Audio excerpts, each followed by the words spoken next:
Welcome to the RAPS webcast, Understanding Chemical Characterization and ISO 10993-17 and 18, sponsored by Med Institute. My name is Kirk Schwinn, and I will be your host for today's webcast.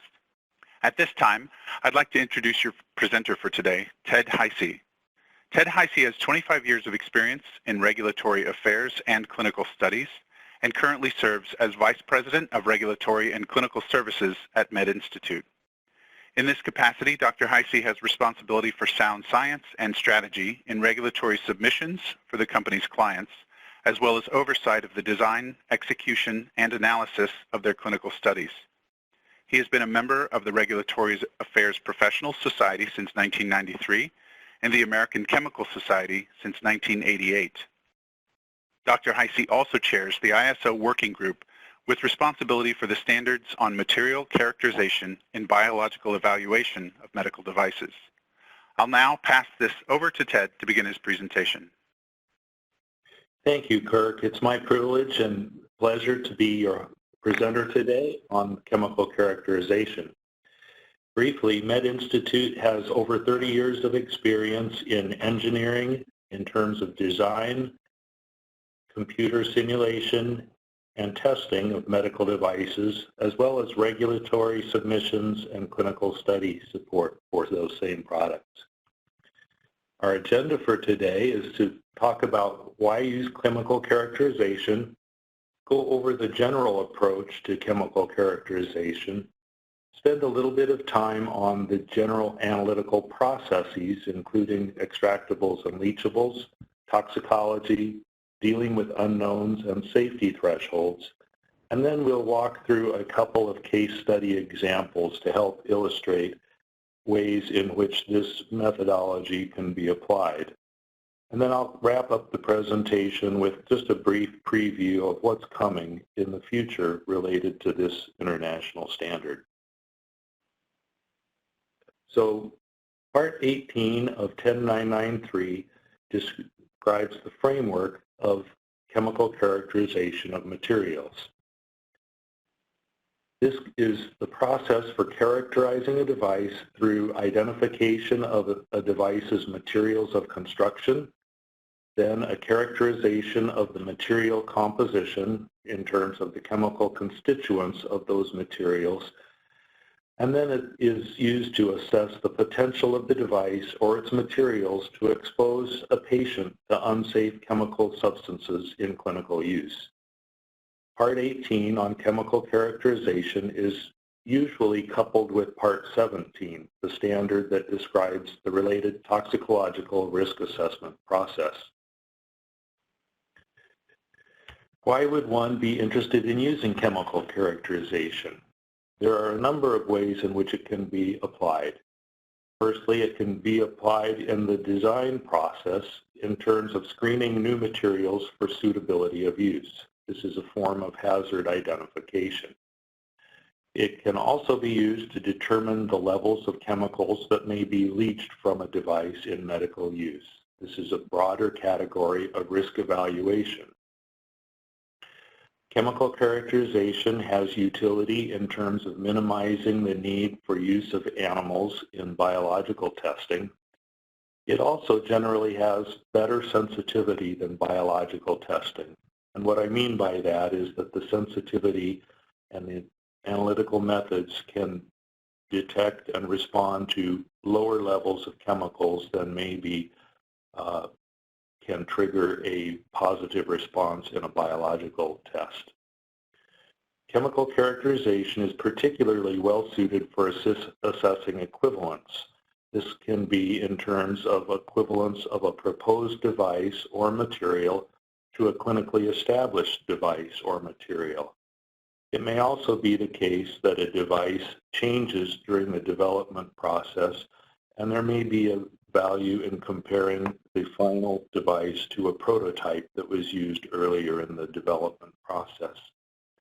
It's important to recognize that Part 1, 10993-1, is currently in revision and at the draft international standards stage in the ISO process. This means it should become a final international standard in the near future, and it does include a requirement for chemical characterization for pretty much every device assessment that's undertaken within scope of that part.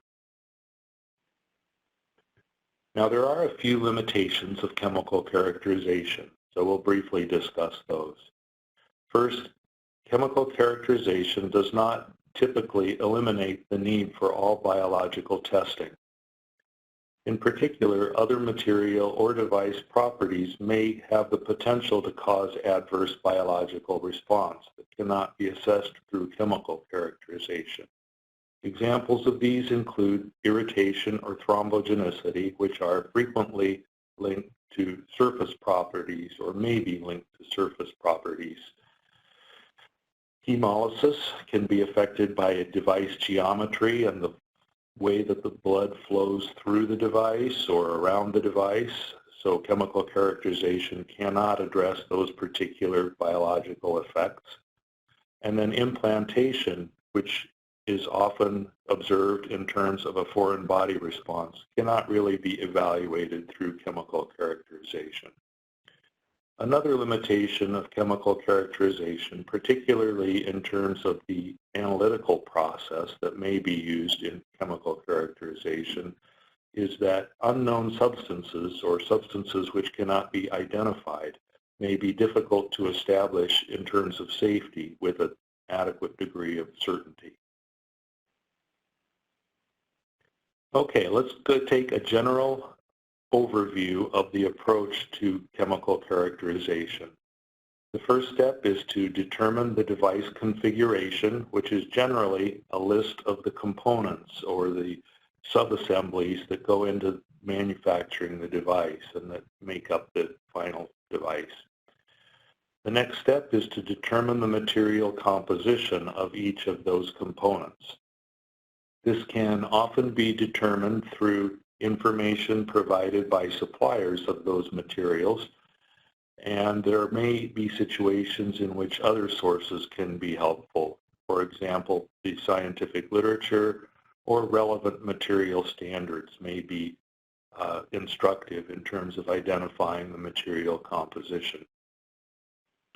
The next step would be to consider other factors such as the duration and the nature of patient exposure and the history of material use. These are parts or steps that are also described in Part 1 of the standard. And then the next step would be to assess the risk of the device based on the compiled information.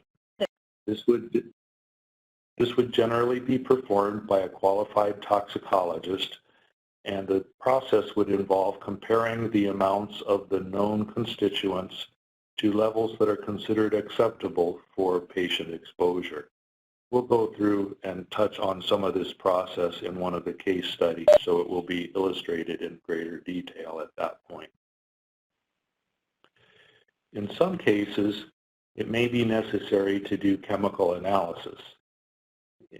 Some particularly notable cases may be situations in which a constituent of potential concern is identified when the composition has been established based on formulation information, and the amount of the chemical that is actually released to the patient may need to be evaluated.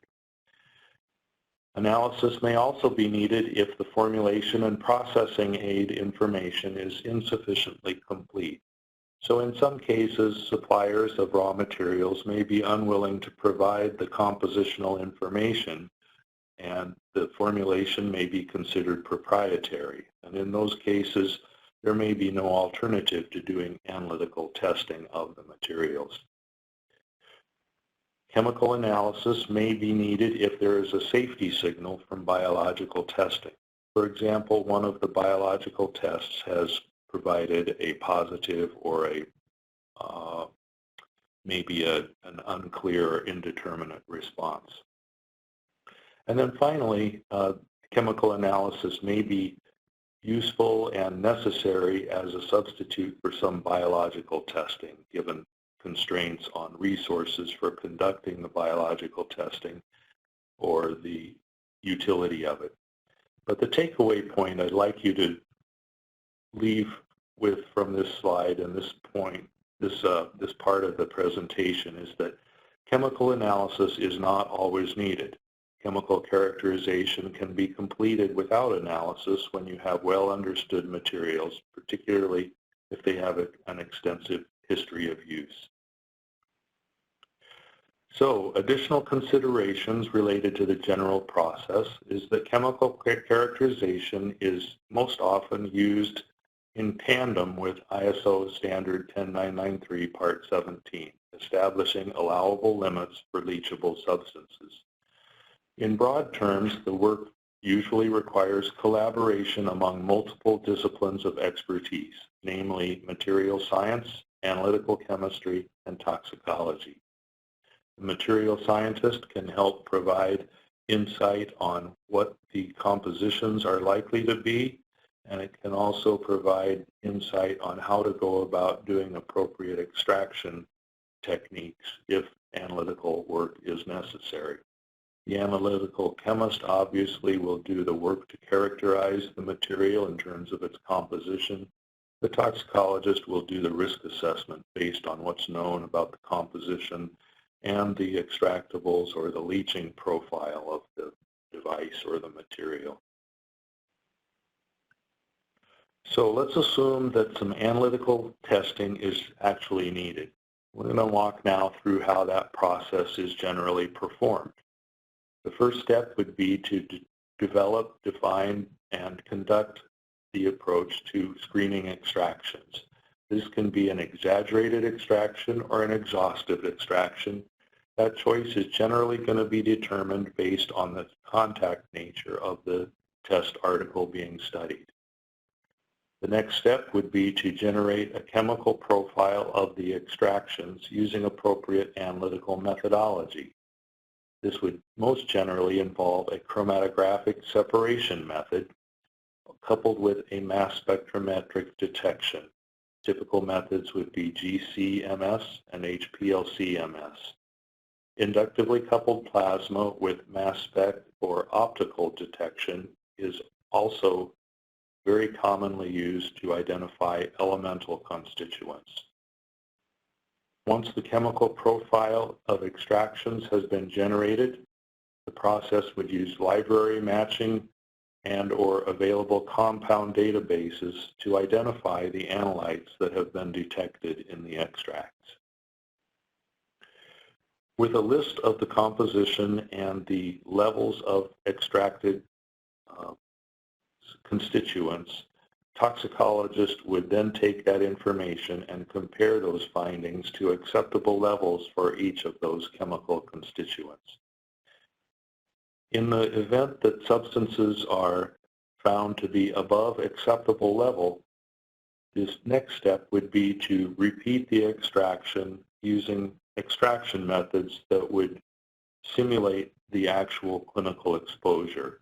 The first approach in item 1, an exaggerated or an exhaustive extraction, generally overestimates the amount of chemicals that are actually released from the device. In some cases, that level of extraction may not provide an acceptable exposure, and it's necessary to go back and repeat the extraction to do more of a leachables type of study to evaluate what actually would be expected to come out in clinical use. Of course, if the extraction process is repeated in a different method and a different level of extraction, then the toxicology step would also need to be repeated. Okay, let's talk a little bit about extractables as compared to leachables. These are distinct terms and defined differently within the standard. Leachables are chemical substances that are released from a device under clinical use conditions. Obviously, this is most relevant to assessing risk to the patient. However, from an analytical standpoint, it may often be very difficult to actually do. So, for example, a true leachable study would in most cases would entail evaluating the presence of chemical leachables from the device in a biological matrix. The biological matrices, for example, blood, will generally speaking interfere with the medical or the analytical methodology and not be particularly amenable to analytical analysis. So there may be challenges in doing a true leachable study. However, leachables may be actually the most simple approach, particularly for indirect contact devices. And think about the example of an infusion container that may be used for delivery of saline, for example. In that case, the saline that would be delivered with that product can be analyzed pretty readily directly, and that would be, in fact, a true leachable study. An extractable, on the other hand, is a chemical substance that is released from a device or a material under specified experimental conditions. So this is a situation in which the test article has been exposed to extraction vehicles to determine what substances are released from that test article under those specific conditions. It's generally an attempt to estimate clinical exposure, and as we discussed on the previous slide, it is often an exaggerated or worst case estimate. While we're on this slide, I'll just point out that the terms leachable and extractable are defined in this same way in Part 12 of the 10993 series, which describes the processes for sample preparation and reference standards. Okay, a few words on things to think about in the extraction process. Generally speaking, you will prefer or be best off doing your extraction from the final finished device or material as it will be used in the device or has been used in the device. Ideally, the extraction process would conform to the requirements of ISO 10993-12 on sample preparation and reference materials. These, in general terms, would include the use of polar and nonpolar extraction vehicles, an interest in extracting at the highest feasible temperature that won't change the device itself. Most often this would be 50 degrees Celsius for 72 hours, and the typical extraction ratios would be 3 centimeters or 6 centimeters square surface area per milliliter of extraction vehicle. It's important to recognize that for permanent implants, exhaustive extraction is virtually always expected. If there is a need or a scientific reason to use a less complete extraction methodology, such as an exaggerated extraction, the rationale for taking that approach must be very well justified, and it may not, in fact, be accepted by many regulators. And as I mentioned on the previous slide, the analytical requirements, the requirements of the instrumentation may dictate other approaches. The solvents or the may not be compatible with the analytical instrument. And probably a prime example of this is the nonpolar solvents that are frequently used with biological tests, particularly cottonseed or sesame seed oils, are obviously not compatible with most analytical instrumentation.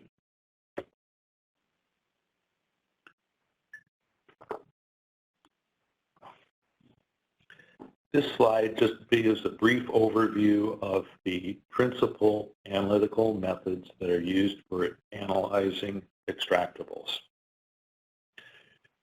The organic extractables are evaluated by separation methods. Typically, they are broken down into 3 broad classes: volatile organic compounds, semi-volatile organic compounds, and non-volatile organic compounds. And the methods that would be used are headspace gas chromatography for volatile organic compounds.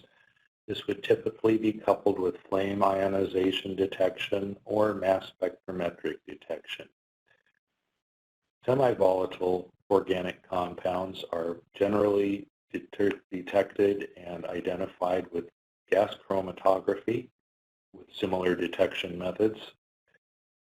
Organic extractables that are non-volatile will generally be determined with high-performance liquid chromatography, either using ultraviolet visible absorption spectroscopic methods or, for greater sensitivity, a mass spectrometric detection method. Elemental extractables are determined through ICP, or inductively coupled plasma, in which the samples themselves are vaporized and into a plasma and then determined analytically either through optical emission or through mass spectrometry. Now, in preparation for toxicology, the analytical chemist will need to compile a list of the extracted compounds with the quantities converted to levels of estimated patient exposure.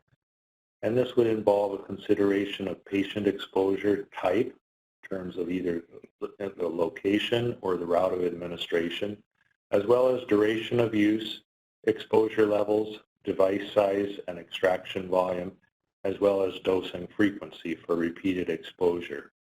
I can share with you that the handoff between analytical chemists and toxicologists is still being refined in ongoing work within working groups 14 and 11 within the technical committee that has responsibility for these standards.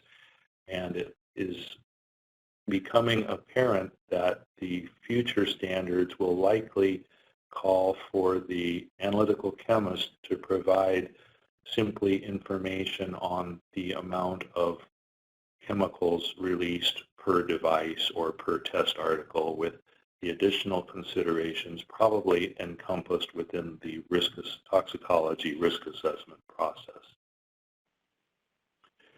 Okay, so we've talked about this slide already a little bit. The estimated exposure levels are determined by either the chemist or the toxicologist, or perhaps in combination and a joint effort. Then the toxicologist compares those exposure levels to levels that are considered toxicologically acceptable or of concern. And as I mentioned earlier in the general process, if levels of concern are reached, the next step would be to develop testing with extraction conditions to better simulate leaching of the targeted substance. And a true leachable study may also be necessary, again with repeat of the toxicological assessment as needed. Let's talk for a couple of slides about unknown substances. So the discussion up to this point has assumed that the identities of all analytes have been determined. This, in fact, is not always possible, as most analytical chemists know.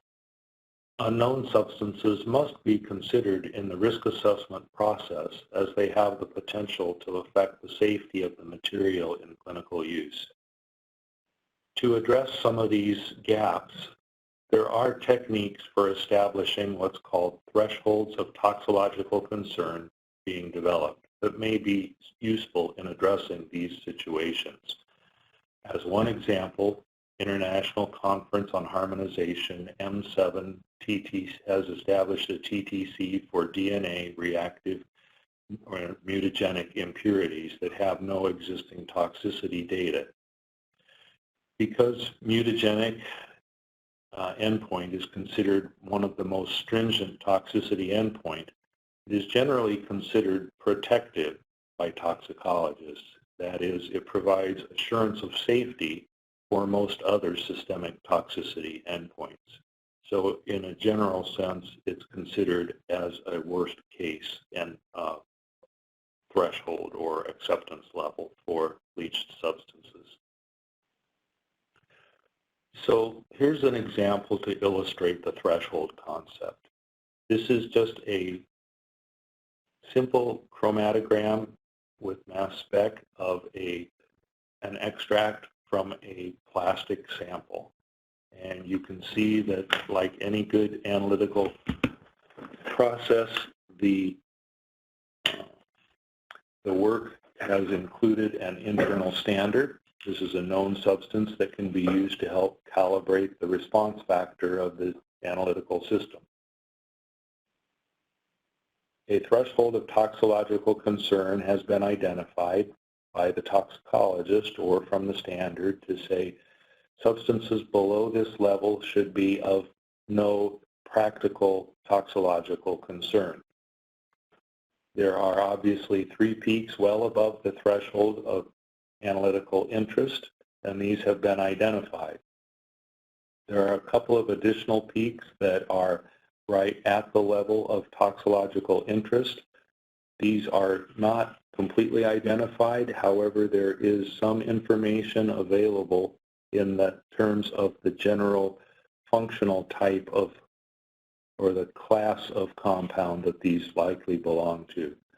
The remaining peaks are well below the threshold of toxicological concern, and therefore there would be no requirement to identify what those substances are, and they would generally be assumed to be of not toxicological concern. Okay, let's transition now into a couple of case studies. The first one has to do with a change of material for a feeding tube. In the way of background, feeding tubes provide short-term enteral access for delivery of nutrients and or medications to the small bowel. They may deliver in other areas, but this particular example is for delivery into the small bowel. The access or patient contact from these devices is typically from 2 routes. One is through a nasal passage and the upper GI tract, or perhaps by way of an established stoma tract. The devices of interest in this case study were manufactured from polyvinyl chloride, components which included DEHP, that's diethyl hexyl phthalate, as a plasticizer, a constituent which imparts flexibility to the material and makes it therefore easier to handle and better tolerated by the patient. However, DEHP has shown some evidence of toxicity in young male rodents. Therefore, the manufacturer desired to change the plasticizer to a non-phthalate version, specifically ATBC, or acetyl tributyl acetate. The product structure or the composition otherwise and its intended use were not changing, and safety of the new ATBC plasticizer was evaluated by quantifying the extractable levels of ATBC and then performing a toxicological risk assessment. Why was ATBC selected in the first case? Firstly, it is the most commonly used DEHP alternative in the medical device industry. It has been used in consumer and medical products for decades. Its toxicology has been established since 1958, and it is listed with the U.S. FDA for several purposes, including that of drug excipient, as a plasticizer for food contacting polymers, and as a food flavoring additive. And importantly, no content limits are specified for these applications. So in the development process, there were a number of quality management system risk assessment activities undertaken for this change. The purpose of this was to assess the potential risks from the use of ATBC as a plasticizer in PVC materials. Information for estimating the risks of ATBC were obtained from published standards, clinical evidence, scientific data and reviews, data and database searches, specifically ChemList, PubMed, Merck Index, and Medline.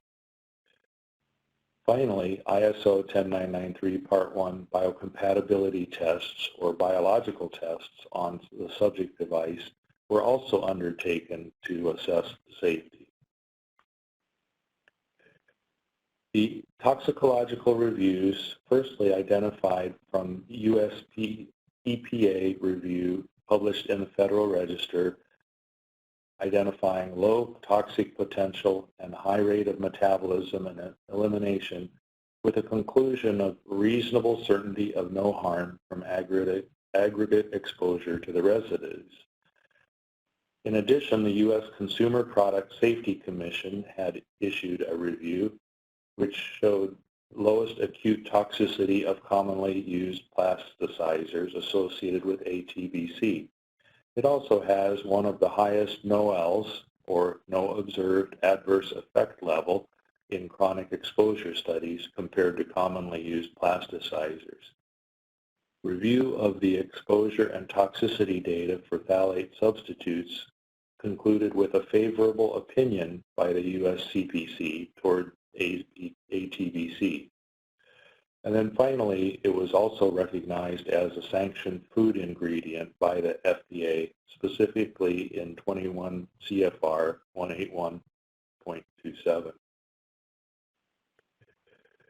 European scientific reviews were also available on ATBC, indicating it was virtually non-toxic by the oral route in acute administration and unlikely to cause significant toxicity via other exposures, with a conclusion of a favorable opinion on ATBC as a replacement plasticizer.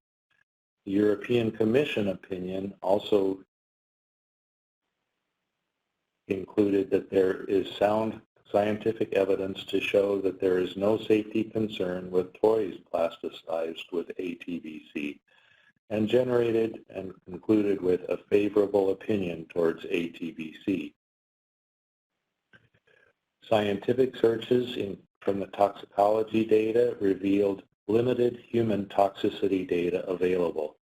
There was some information from dermal contact with general population exposure to consumer products or by ingestion of food containing the compound, which showed migration rates from PVC to toys and that ATBC was non-irritating to the skin and not determined to be a sensitizer in men and women through skin contact or dermal contact.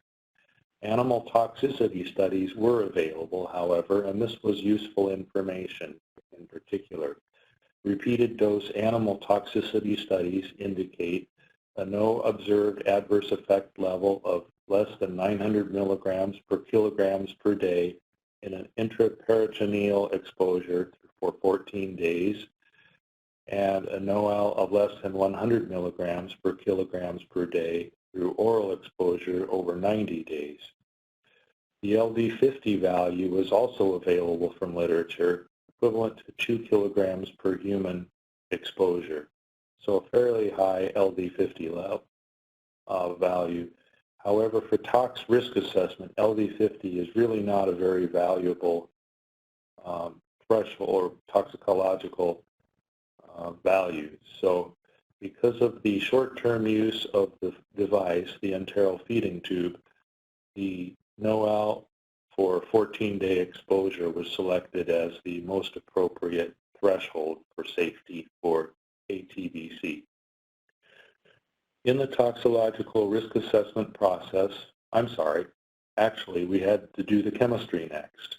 The extractable ATBC levels were determined through exhaustive extraction, in other words, repeated extractions until the amount extracted was less than 10% of the initial.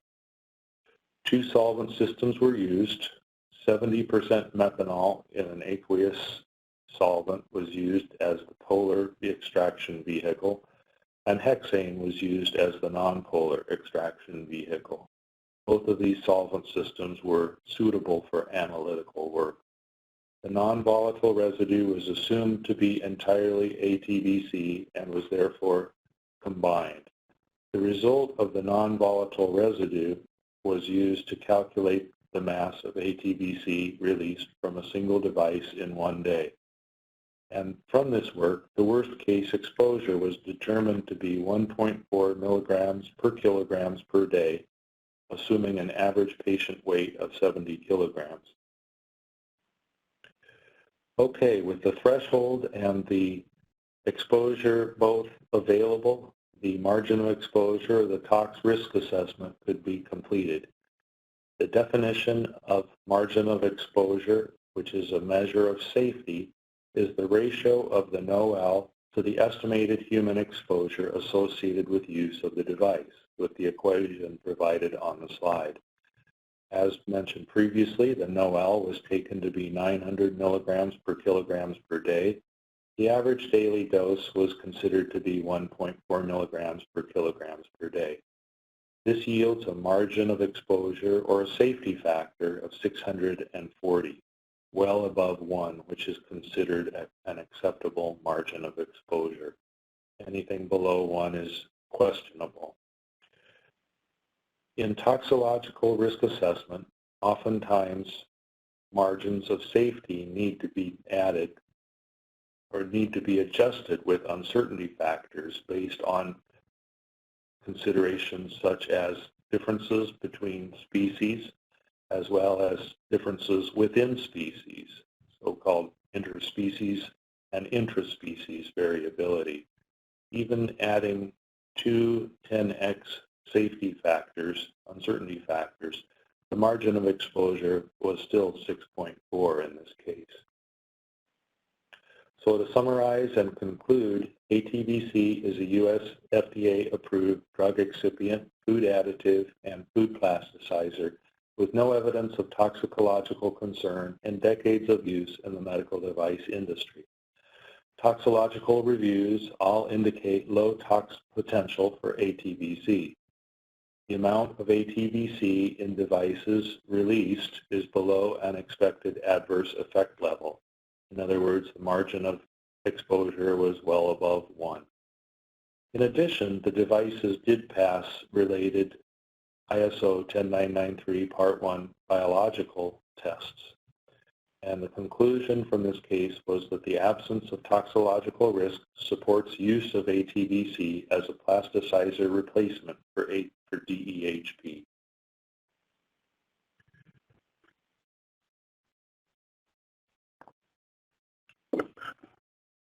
All right, moving on to our second case study. This was a change in a vascular graft material.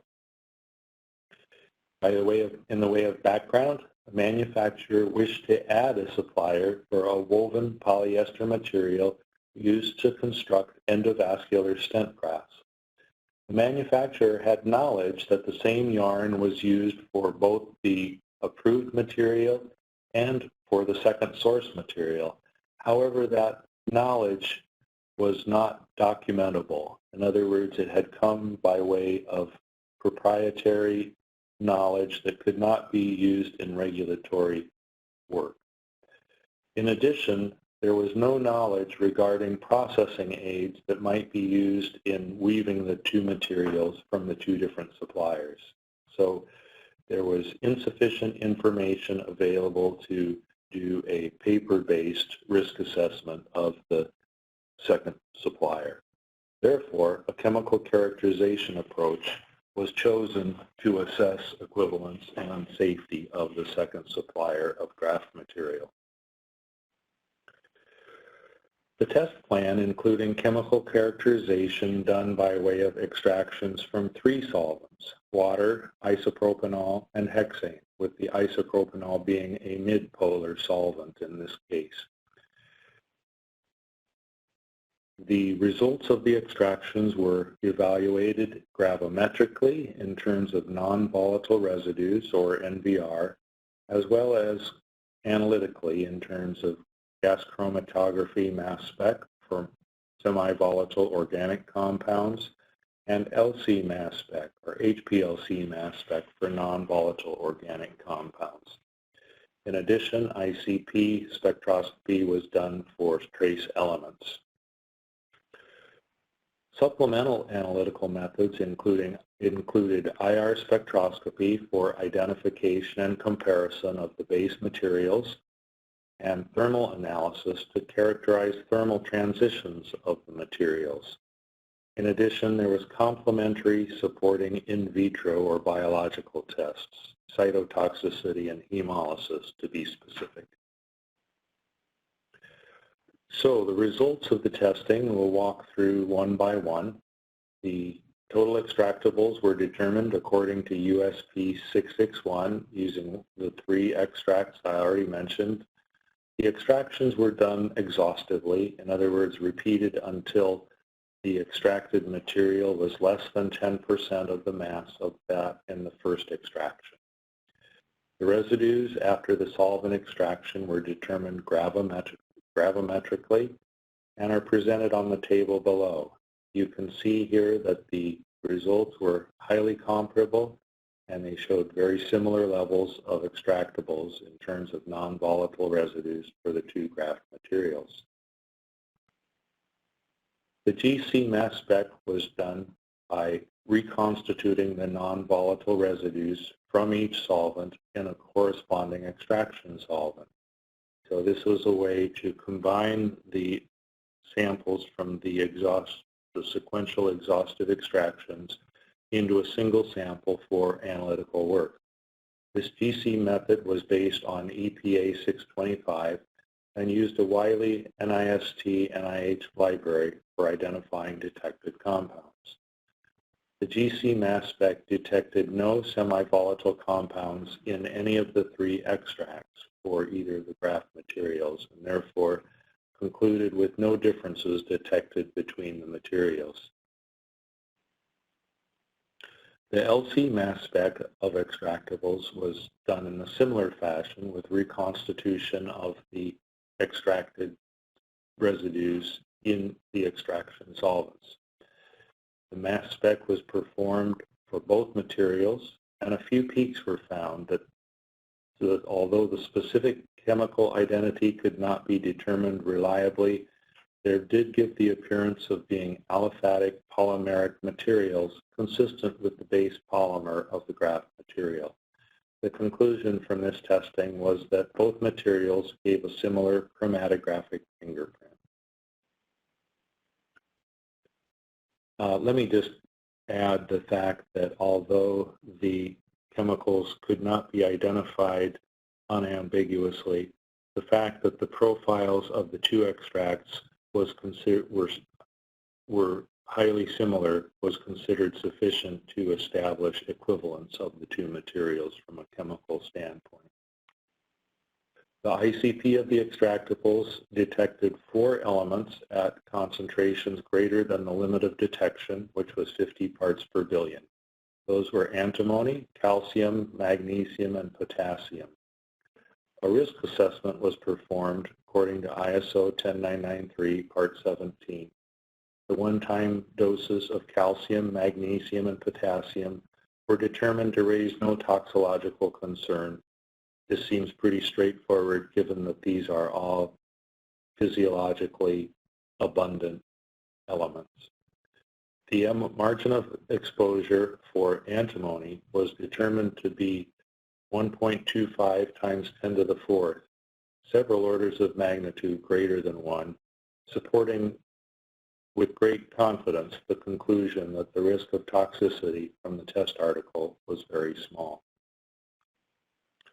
The infrared analysis of the materials themselves were collected and compared to a reference standard, which was polyester. So an identification or confirmation of the identification being polyester, and the identical nature of the 2 sources of graft material were further confirmed through this analytical work.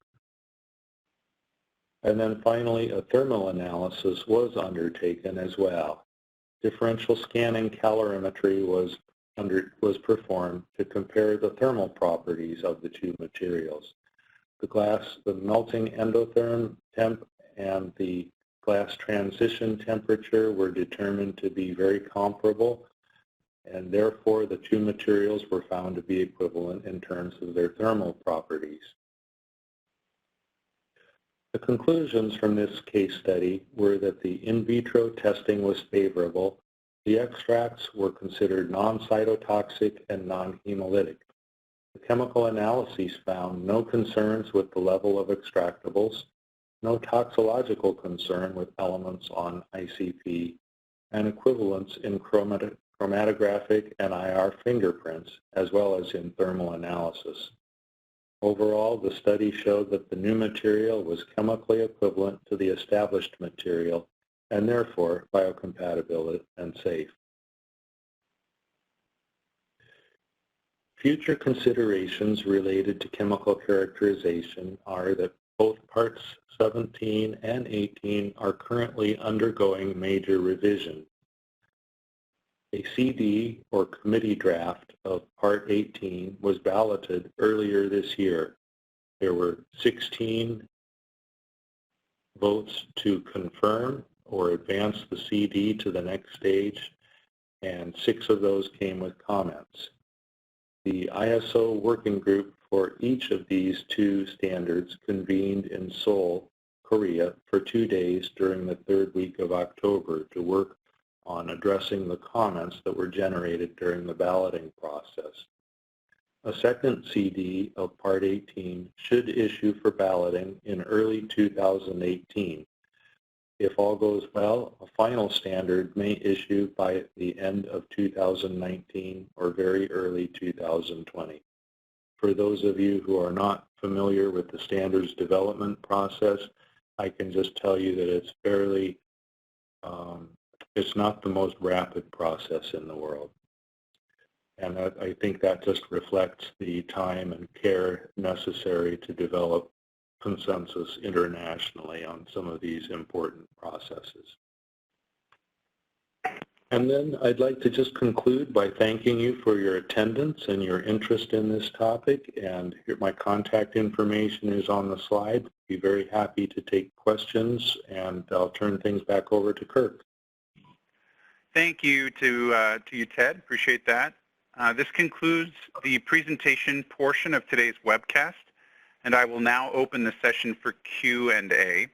If you haven't done so already, please submit questions into the Q&A panel located at the bottom right of your screen, and please direct all questions to all panelists in the Ask menu.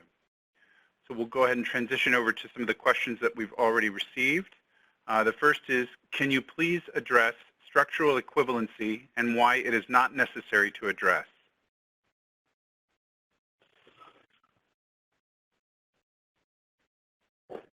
Kirk, I'm sorry, I'm not sure I understand the question. Is it possible? We'll ask the submitter to, maybe clarify the question and resubmit it in the Q&A panel, and we'll move on to it. The next question is, to be clear, did you mean that the limit of 900 milligrams per day was allowed by test, that we as an industry could meet the 900 milligrams per day and still pass the 10993-17 compliance?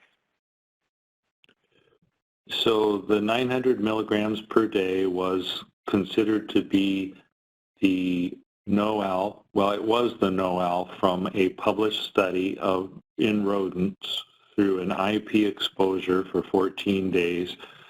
And that limit, that test methodology was considered the most applicable to the use of this device.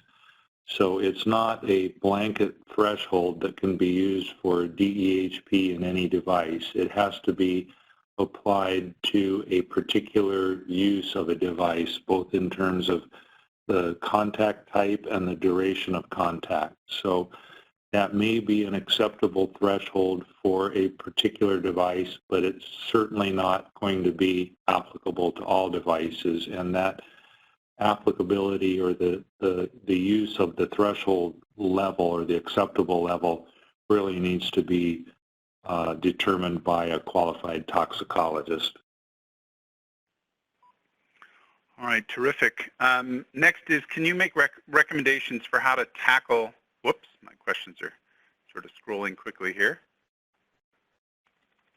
Can you make recommendations for how to tackle or take a bit of time with the area of regulatory affairs?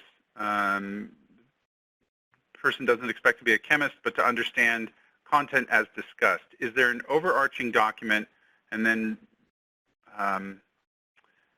read subset ISOs? Are ISOs mentioned free? Okay, so I think that the question is asking, how do we apply this? How do we do this work in our organization? particularly within regulatory. And maybe I'll just speak generally about my experience in this area. It really is, it's a great question. The application of the 10993 series is something that takes a fair amount of expertise and experience and has been developed over the years to be as clear as possible. I think that it's probably not wise to try to train up everyone in an organization to apply this, to be able to conduct the work. In the settings I've had experience with, there's always a little bit of tension in that a lot of the work lies within the engineering domain in the medical device development process, but a lot of the work also lies within the regulatory affairs domain because it does have to be communicated and explained and defended to regulatory agencies. So the best approach I've seen is generally a partnership between regulatory and an engineering functionality. Certainly the people that are doing the work need to have a good understanding of the subtleties. One of the failure modes has been for people to take the famous table in part 1 that shows all of the endpoints, all of the biocompatibility endpoints, and all of the different types of devices and their exposure types, and then just develop a list of tests to do. That's certainly a good start to the process, but it's insufficient. Part 1 has been revised and just very, I think the final standard is imminent. The release of the final standard is very near, and it really emphasizes even more than the last version that biocompatibility evaluation or biological evaluation needs to be done as a risk assessment process. And oftentimes, not oftentimes, but it's not unusual that some of the testing that's laid out in the in part 1 table may not be necessary, that the endpoint needs to be addressed, but it may be addressed in ways other than doing the testing itself. On the other hand, in some cases, there may be considerations related to a specific device that could drive the need for evaluating additional endpoints beyond what's in that table. There has been a technical specification issued with Part 1 in the past that's a guidance, or maybe it's a TR. I'm sorry, I don't have that information readily available. That's a guidance on the application of Part 1. That's a useful document. I believe it has been incorporated into the new version of Part 1. And I would say that particularly if you're working within the U.S. regulatory process, I'd be sure to read the FDA guidance on 10993 that came out a few years ago. It's just the type of thing that people need to have a little bit of scientific ability to be able to understand the work that's done under this process, under these standards. And yeah, I'm going to stop there, I think. I could go on. I'd probably just start repeating myself even more, though. That's great. Next question. In addition to the ISO 10993 biocompatibility testing, is chemical extraction also required to show that there is no risk in the replacement of DEHP with ATBC? So chemical characterization is part of 10993. So I would not set it apart and think about it separately. Kirk, would you read that again real quick, please? Sure. In addition to the ISO 10993 biocompatibility testing, chemical extraction is also required to show that there is no risk in the replacement of DEHC with ATBC, correct? Well, I'm not sure that it's as straightforward as a yes or no. I think it depends on the situation. The level or the quantity of ATBC in the formulated product, knowledge of that level may be sufficient to support a tox risk assessment that would allow an organization to say they have adequate safety of a particular device.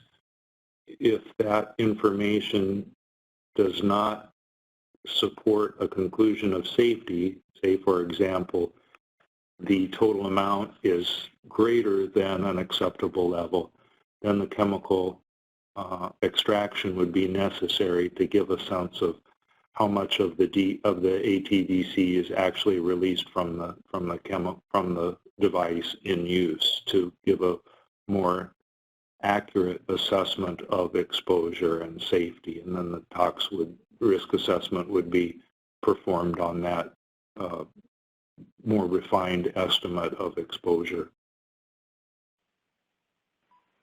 Next question is, under what circumstance or circumstances should we consider leachable study?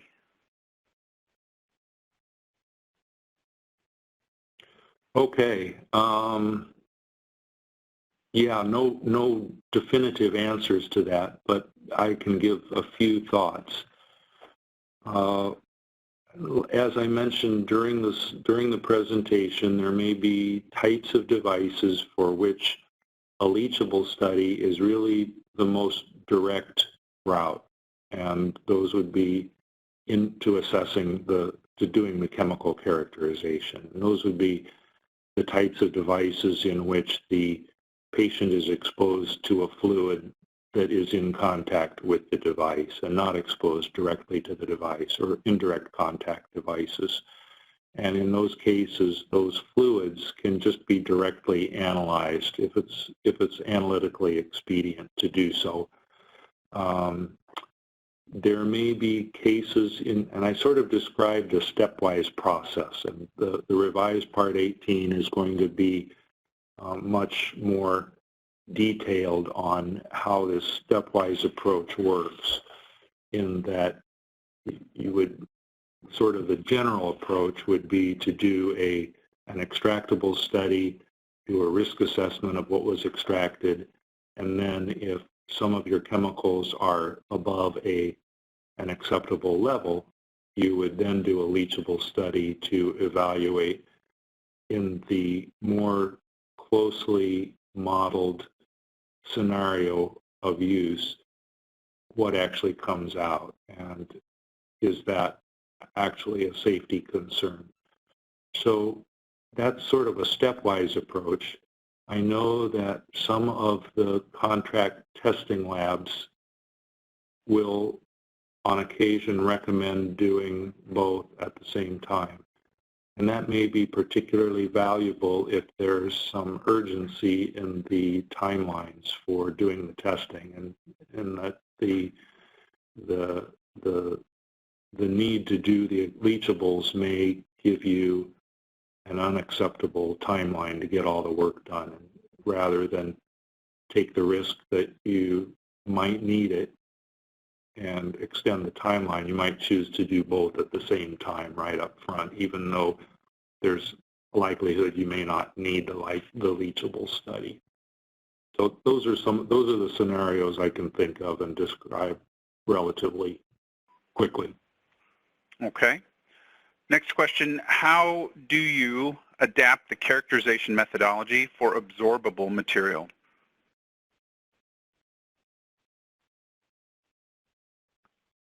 So, Yeah, that's actually an excellent question, and it was considerably discussed in the last working group meeting as we're rewriting the standard. I would say, in general terms, an absorbable is going to need to be pretty well broken down in the extraction process to identify everything that is released from that device or from that material. So the extraction process may need to be not only exhaustive, but it may need to be almost more of a dissolution process where the material itself is completely dissolved in the extraction solvent. That said, there may be times and situations in which there's also a need to understand some of the kinetics of the process. In other words, how quickly does the material break down? How quickly are its constituents released over time? And in that case, there may be some additional planning or development work needed in how the testing is going to be done.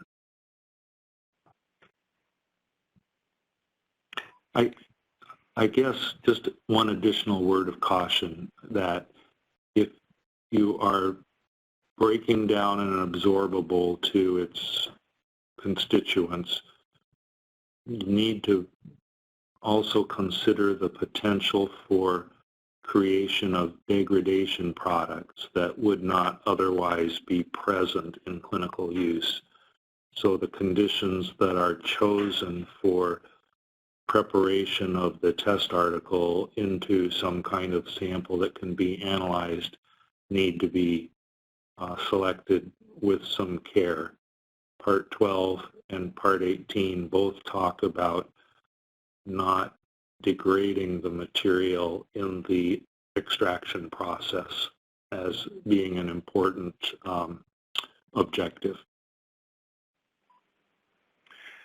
So next question is, do you have a recommendation when your device material is incompatible with hexane? Is it acceptable to extract with perhaps water and isopropanol?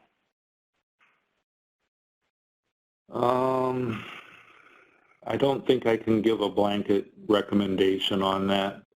And in fact, that can be a somewhat contentious issue with some of the regulators. One of the features that will be in the new Part 18 is a table that lists commonly used solvents ordered by what's called the polarity index. And I don't have that in front of me, and I can't recall it right off the top of my head. I think isopropanol is somewhere in the middle of that table and may not be adequately nonpolar to substitute for hexane. There may be other alternatives. I think THF may be an alternative, or maybe a chlorinated solvent. But it really is going to depend also on what the base material is and what it is you're trying to extract. So that's where some thought in the planning process for the study needs to be built in. Okay. For the stent graft study, what was the rationale for selecting only cytotox and hemolysis studies to supplement the chem characterization or analysis?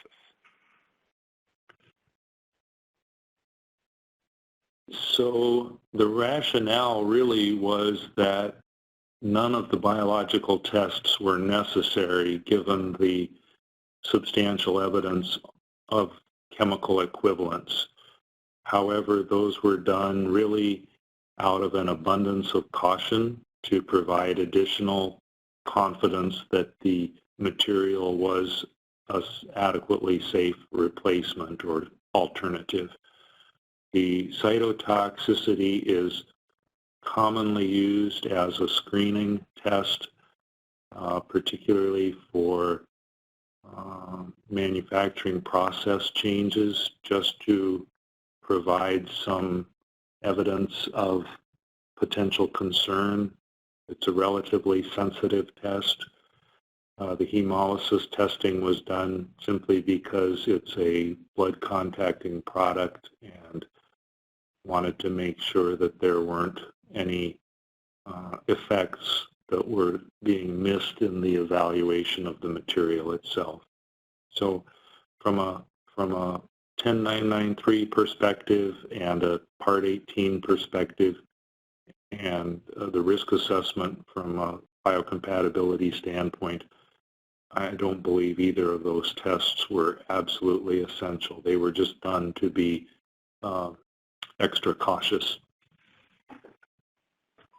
Terrific. Can you clarify in which situations it is acceptable to use a representative portion rather than an entire device?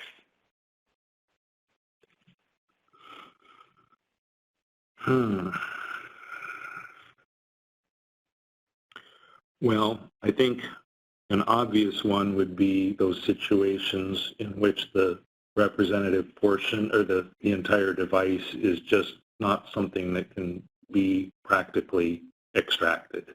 It won't fit in a vessel that can be used for extraction. There would have to be adequate justification that the portion or the coupon or whatever was being used as the test article was in fact an adequate representation of the device itself. I think it would be, just based on general experience, important to make sure that the various components of the device were all represented somehow in the extraction process. Otherwise, if a portion only of one of the only one of the components were extracted, there would need to be some way to assess the other patient contacting components of the device. I don't think they can just be left out.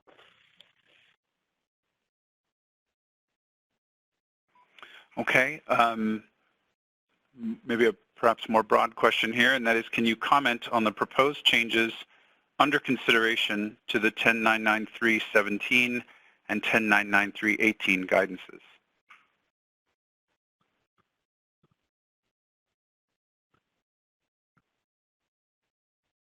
So let's see, Part 18 is going to have greater clarity that chemical analysis is not always necessary.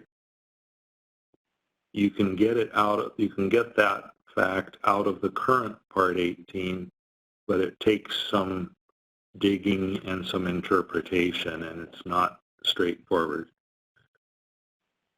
It will also have a fairly substantial informative annex on considerations for solvent extraction in terms of solvent choice and type of extraction. Let's see, the overall process and flow chart is being significantly overhauled to really clarify the general stepwise approach, and also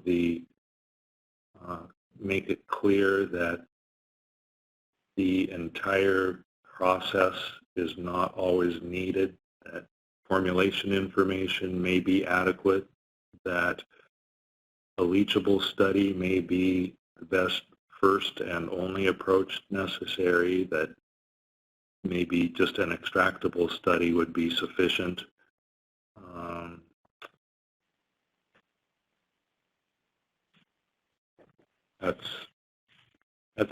Part 17 is really getting an overhaul to include the TTC concept. It will include some discussion of what's known as point of departure, which is related to one of the earlier questions about the acceptable threshold for ATBC, in that the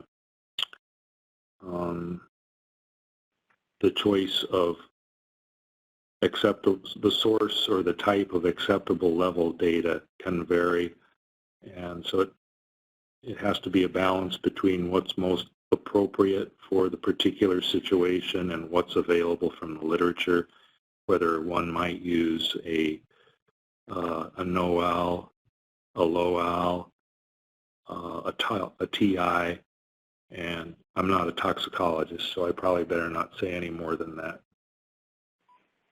Okay. Follow-on question then. If a leachable study is deemed necessary, and in consideration of the difficulties noted with biomatrix interference, how is this best approached? Should a non-biological leachant be used in place of the actual biomatrix with appropriate justifications? Yeah, so there's a number of ways one can go at this. One would be to just be a hardcore analytical chemist and develop a new method to account for that biological matrix, which would involve probably some kind of solvent extraction or another approach is to choose a solvent system that simulates the biological matrix or the biological fluid. I think that probably is the most practical and expedient. The difficulty, as the person who asked the question recognized, is that the justification for that solvent system choice can be a little bit difficult. The new Part 18 will have a subpart in the annex on solvent extraction principles that talks about correlation of biological to chemical testing. We didn't talk about it in the presentation, but one of the uses of chemical characterization methods can be to investigate why you had a test failure in a biological test. In other words, you got an adverse response in a biological test, and you need to understand why that happened. So chemical characterization may be, those techniques may be very useful in that investigation process. And in some of those situations, it may be helpful to try to simulate the extraction that was done in the biological testing. So there will be a table that lists some chemically tractable solvent systems that simulate the biological test extractions. I've wandered a little bit from the topic of the question, but there's also going to be a mention of a few references to fluids that you can use that simulate biological fluids. And then, I forgot the last bit of it.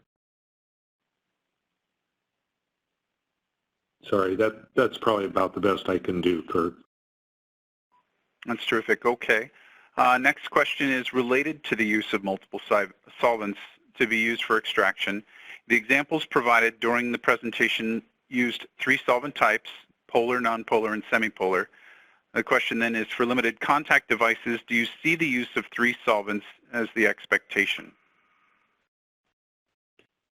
I certainly don't. I don't think there's anything in the standard that would call for that.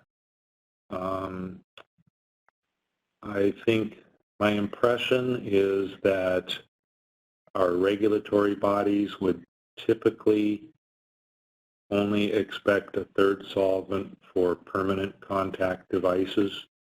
I'm not aware of situations in which a midpolar or semipolar solvent has been expected for shorter-term contact devices. That said, it may be the case that a midpolar solvent is going to be the best simulation of clinical use and therefore could have some utility. I don't see that it would be an expectation in most cases, though, other than for permanent contact devices, and even then, probably not in every case. I'm not sure I can give a whole lot of guidance on when it is expected and when it isn't. And if there are questions about that, I guess I would suggest maybe getting with the regulators to get their thoughts on the approach. Great. Next question. Can you illustrate the differences when applicants communicate the study to FDA versus EMA? And then as a follow-on, is this approach applicable, that is, for EU agency communication?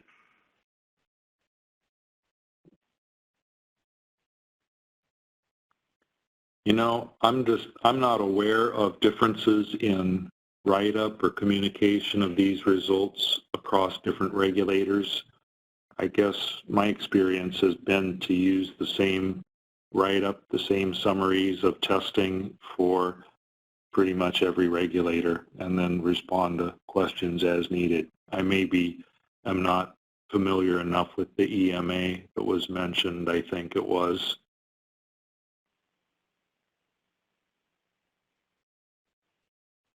Yes, it was the EMA versus FDA.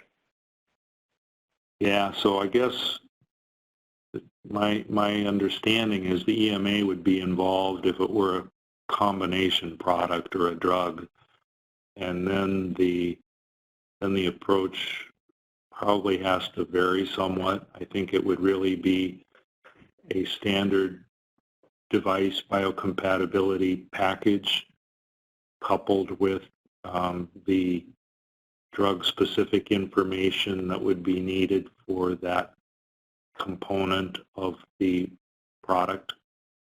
I think that's, without knowing more detail about the specific situation, that's probably about the best information I can give.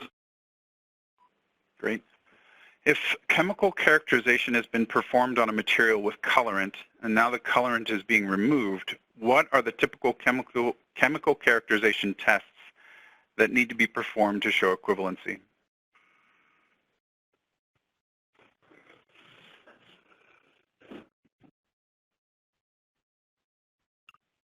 So I guess I would be inclined to make the case that there were none needed. That would depend, of course, on the nature of the base material and the colorant package.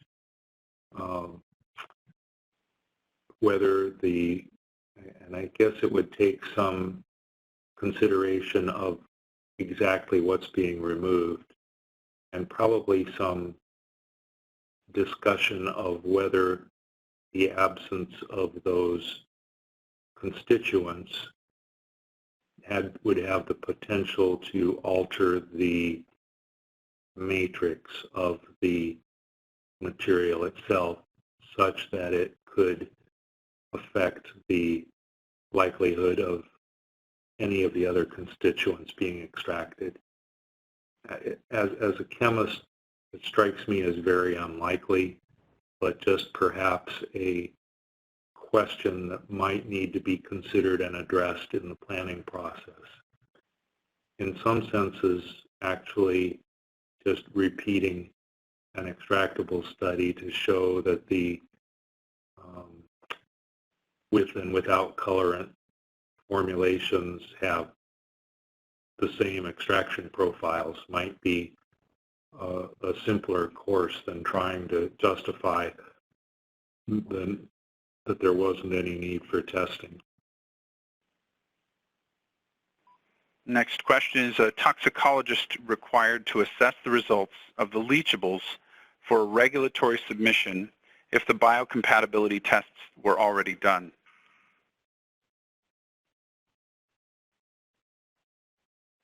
So I would say